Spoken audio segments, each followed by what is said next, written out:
Selain ajaran Islam dan bangunan masjid yang indah di Kelurahan Kadilangu, Demak, Jawa Tengah, Sunan Kalijaga Sang Waliullah dengan karomah menakjubkan juga meninggalkan warisan lainnya, berupa resep masakan khas kegemaran para wali, ya, Caos Dahar.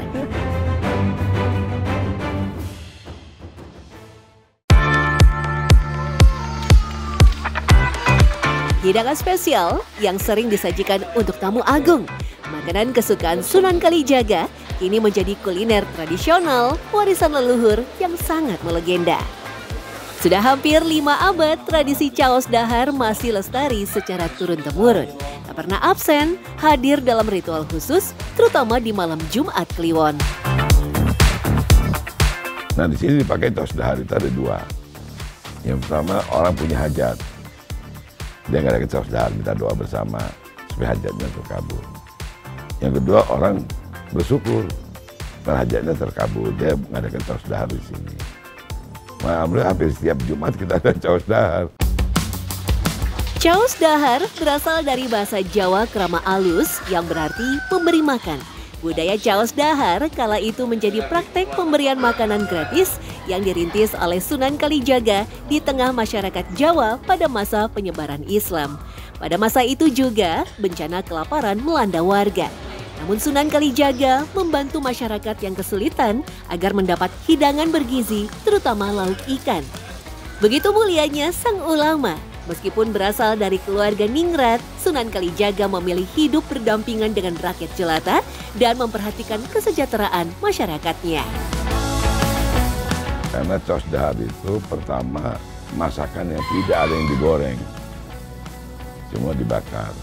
Leleknya dibakar, ayamnya dibakar, gerehnya itu ikan asinnya itu dibakar. Kalau sekarang itu ya aja makanan sukaan eyang gitu ya, yang suka itu. Dan urapnya itu dan daun mengkudu. Uniknya, memasak Caos Dahar tidak bisa sembarangan. Ada ketentuan sakral yang tak bisa dilanggar. Menurut kepercayaan, Caos Dahar harus dimasak oleh wanita yang masih terah dari Kanjeng Sunan Kalijaga dan sudah menopause atau mereka yang sudah tidak datang bulan. Jika melanggar, bakal merusak nilai sakral yang sudah dipupuk turun-temurun. Dalam kesempatan kali ini saya diperkenankan untuk membantu memasak dan ikut terlibat, tapi memang nanti hasilnya tidak diperuntukkan untuk acara syukuran juga. Jadi hanya sekedar memperkenalkan bagaimana proses dan bagaimana juga bahan-bahan yang digunakan dalam proses pembuatan Caos Dahar ini sendiri. Jadi saya boleh bergabung, Ibu? Boleh, monggo silakan. Boleh. Pokoknya sini enggak. Kali ini bersama para abdi dalam, orang pilihan khusus di Kasepuhan Sunan Kalijaga, saya diperbolehkan terlibat memasak di dapur. Lantaran hidangan ini nantinya bukan dipersembahkan untuk acara sakral, hajatan, atau menyambut tamu agung. Melainkan memasak spesial hanya untuk memperkenalkan tradisi budaya kuliner Caos Dahar saja. Salah satu inti dari lauknya terletak pada ayam. Ayam yang digunakan yakni ayam kampung karena memiliki daging yang lebih padat dan lembut. Uniknya, bumbu yang digunakan juga tidak boleh sisa yang ada di dapur. Semua harus baru, karena dipercaya bisa mempengaruhi rasa dan juga sebagai bentuk penghormatan. Selain ayam, ikan lele dan ikan asin tak boleh ketinggalan. Semuanya dibakar secara tradisional. Metode ini mampu mempertahankan kualitas nutrisi dan cita rasa ikan. Ada makna filosofis di balik ikan lele bakar dan ikan asin bakar yang dilumuri bumbu pedas. Semuanya menunjukkan kesederhanaan laki-laki yang harus bekerja keras.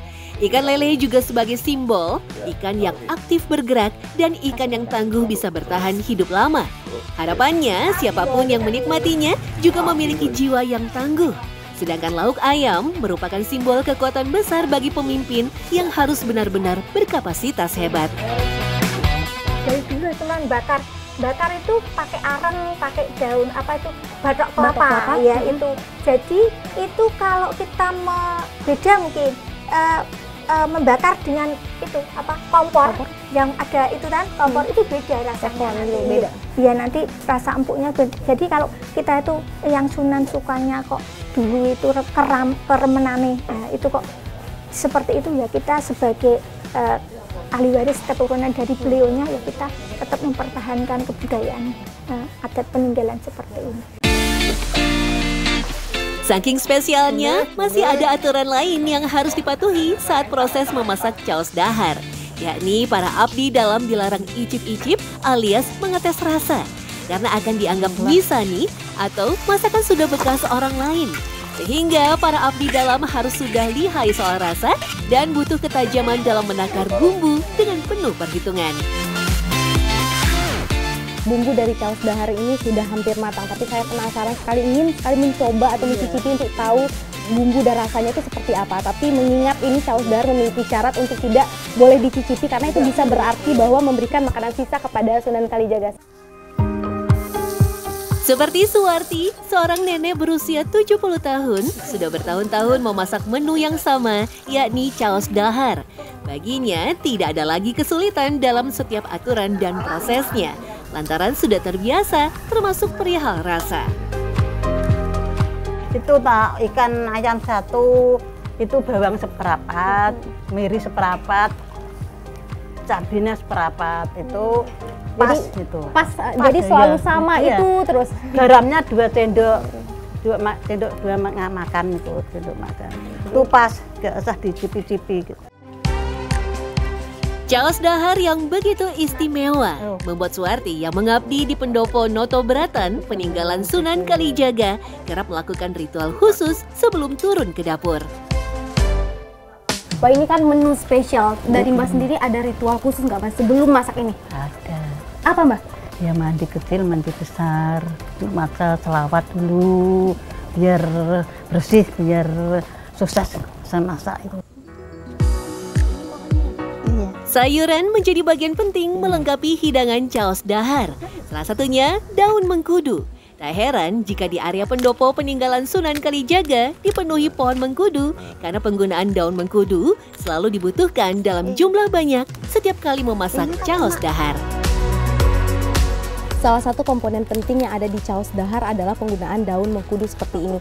Tapi tidak bisa sembarangan, karena di daun mengkudu ini harus menggunakan petikan kedua di pohon yang sama. Jadi katanya kalau misalnya diambil dari petikan pertama di pohon yang sama, itu akan menghasilkan rasa caos dahar yang sedikit pahit atau berbeda, karena daunnya juga terasa kaku seperti ini. Daun mengkudu disulap menjadi urap, dibalik khasiatnya untuk menjaga kesehatan kulit, mengontrol tekanan darah, dan menjaga kesehatan jantung. Urap daun mengkudu juga punya makna luar biasa, yang berarti urip atau hidup, bermakna agar bisa bersatu antara makhluk dengan Sang Khalik. Menu caos dahar memang penuh dengan falsafah yang unik, seperti sayur bumbu terancam yang berbahan dasar terong dan kacang panjang. Makna filosofinya adalah agar orang yang makan lebih tajam menggayuh cita-cita. Nasi pada hidangan juga tidak ditata asal-asalan. Pada senampan menu caos dahar, nasi dibentuk khusus yang tentu saja memiliki filosofi mendalam. Ini namanya adalah nasi golong dengan cara membentuk bulatan-bulatan seperti ini yang bermakna bersatunya makhluk dengan Sang Khalik. Dan jumlahnya sendiri juga berjumlah 9 bulatan yang berarti 9 wali atau wali songo. Tentu saja mencari caos dahar di restoran atau warung makan akan sulit menemukannya karena memang tidak diperjualbelikan. Tradisi caos dahar telah menginspirasi warga Demak untuk mengadakan syukuran dan berbagi kebahagiaan dengan cara membagikan makanan dan sedekah setiap kali mendapatkan anugerah dalam kehidupan.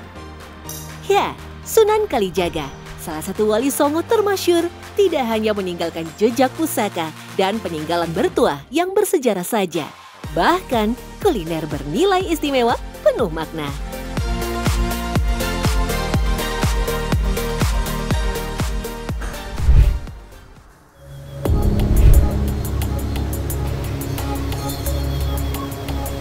Banjir bandang mengingatkan kita adanya sebuah legenda seorang tokoh yang memiliki kemampuan menghalau datangnya banjir atau air bah hingga menyelamatkan kampung Ciberem. Ia bernama Raden Tubagus Andung. Lalu, benarkah kisah itu?